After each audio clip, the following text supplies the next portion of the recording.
বিকেল বেলায় কি খাবো, কি বানাবো এটা ভাবতে, ভাবতে মাথায় চলে আসলো যে খুব সহজ পদ্ধতিতে এবং খুব সহজ উপকরণ দিয়ে বানানো যায় এমন একটা স্ন্যাক্স তৈরি করি। তো এখানে আমি নিয়ে নিলাম ১ কেজি আটা। এটা ময়দা দিয়ে করলেও ভালো হয়, আটা দিয়ে করলেও ভালো হয়। সেখানে দিয়ে দিলাম ৩ টেবিল স্পুন হচ্ছে ইস্ট। লবণ দিয়ে দিলাম পরিমাণ মতো। ৪ টেবিল স্পুন দিয়ে দিলাম চিনি। আর হচ্ছে উম এটা ভালো করে হাত দিয়ে মাখিয়ে নিলাম। মাখিয়ে নেওয়ার পর তেল দিয়ে দিলাম। তেল দিয়েছি পুরো ১ কাপ। সে তেল দিয়ে এখন এটাকে ভালো করে মাখিয়ে উষুম গরম পানি দিয়ে ময়ান করছি। ময়ান করার পরে আমি এটা ঢেকে দেবো ১ ঘন্টার জন্য। এদিকে আমি চিকেন কুচি, কুচি করে নিয়ে নিয়েছি। এই চিকেনটাই এখন আমি পুর দেওয়ার জন্য রেডি করব। তারপরে আলু সিদ্ধ করে নিয়ে সেটাকে ম্যাশ করে নিলাম। এখন শুরু হয়ে গেল আমার রান্নার কাজ। এখানে তেল দিয়ে গরম করে আমি ম্যারিনেট করে রাখা আমার চিকেন ম্যারিনেট করেছি, সেটা হচ্ছে একটু টেস্টিং সল্ট দিয়েছিলাম, গোলমরিচ আর হচ্ছে সয়া সস। এটা দিয়ে আমি ১০ মিনিটের মতো রেখেছিলাম, বেশি হাতে সময় নেই।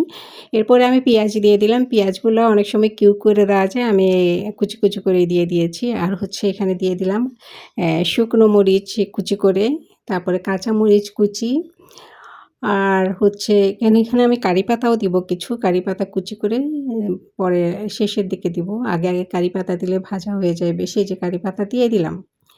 এখন এটাকে আমি নেড়ে চেড়ে একটু হচ্ছে গরম মসলা সহ মানে একটু কারি মসলা মিক্স, এটা কিছুটা ইন্ডিয়ান টেস্ট হবে। যে কারণে এটা দিয়ে দিলাম। এখানে আমি কিন্তু সরিষাও দিয়ে দিয়েছি কয়েক দানা, বেশি না অল্প কিছু। আর হলুদও দিয়ে দিয়েছি। যেহেতু এটা ইন্ডিয়ান স্টাইলে হবে স্পাইসি চিকেন পটেটো বান। তো ইন্ডিয়ান স্টাইলে যেহেতু ওই টেস্টটা আনবো, সেজন্য আমি এই কারি পাতা এবং সরিষা এগুলো অ্যাড করে দিলাম এখানে।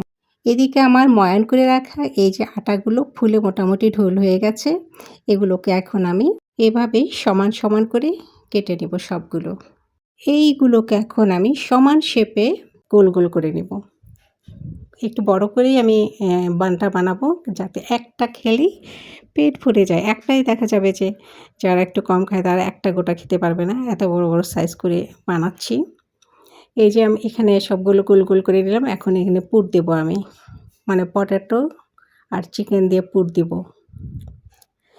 একটা, একটা করে সবগুলোই আমি এভাবে ভেতরের দিকে দেখো বেশি করেই দেওয়া যায়। বেশি করে দিলে ভালো লাগে, কারণ এটা একটু মোটো, মোটো হবে, সেজন্য এটার ভেতরে বেশি স্পাইসি আর বেশি পুর দেওয়া থাকলে বেশি খেতে ভালো লাগে। তো এভাবে করে আমি সবগুলোই করে নিয়েছি। করে নেওয়ার পরে আমি এদিকে পানি গরম দিয়েছিলাম। পানিটা গরম হয়ে গেছে। এই পানির মধ্যে এখন আমি এগুলো সেদ্ধ করে নেব। একটা, একটা দিয়ে দিলাম। আসলে বুঝিনি এগুলো ফুলে এত বড় হয়ে যাবে। একেবারে বেশি, বেশি দেওয়া ঠিক হয়নি। আর আমি একটু অস্থির টাইপের মানুষ। একবারে বেশি, বেশি করে দিয়ে দেওয়াতে এগুলো যে ফুলে ঢোল হয়ে গেছে পরে। তো কেউ বানাতে চাইলে অবশ্যই পানিতে যখন দিবে তখন একটু মানে এরা জায়গা পায় সেভাবে দিতে হবে। আমারগুলো দেখো এইভাবে বেশি দেওয়াতে অনেকগুলো ফুলে কত বড় হয়ে গেছে। আর একজনের গায়ের সাথে একজন এখন ধাক্কাধাক্কি করছে। তো যাই হোক, আমি কষ্ট করে তাও নামিয়ে নিলাম এগুলোকে কোনোরকম। একটু কষ্ট হয়েছে নামাতে, বেশি যেহেতু ছিল। এখন এগুলোকে আমি একটু বাটার দিয়ে হালকা তেল আরও কম দেওয়া যায়, ব্রাশ করেও দেওয়া যায়। কেউ যদি তেলে ভাজা খেতে চায় তাহলে একদম ডুবো তেলেও ভেজে নিলেও হয়। দেখতে আরও সুন্দর হয়, কিন্তু পরিবারের লোকজন এত তেল পছন্দ করে না। আর হচ্ছে যে প্রথমত আমি অল্প তেলে কিছু করেছি, এরপরে তো তেল দেবই না। শুধু ব্রাশ করে নিয়ে সেঁকে নেব। এই প্রথমটা তেল দিয়ে করে নিলাম একটু। এই যে হয়ে গেছে আমার স্পাইসি চিকেন পটেটো বান। এখন খেয়ে বলতে হবে কেমন হয়েছে। যাই হোক, সবাই খেয়ে খুব মজা পেয়েছে।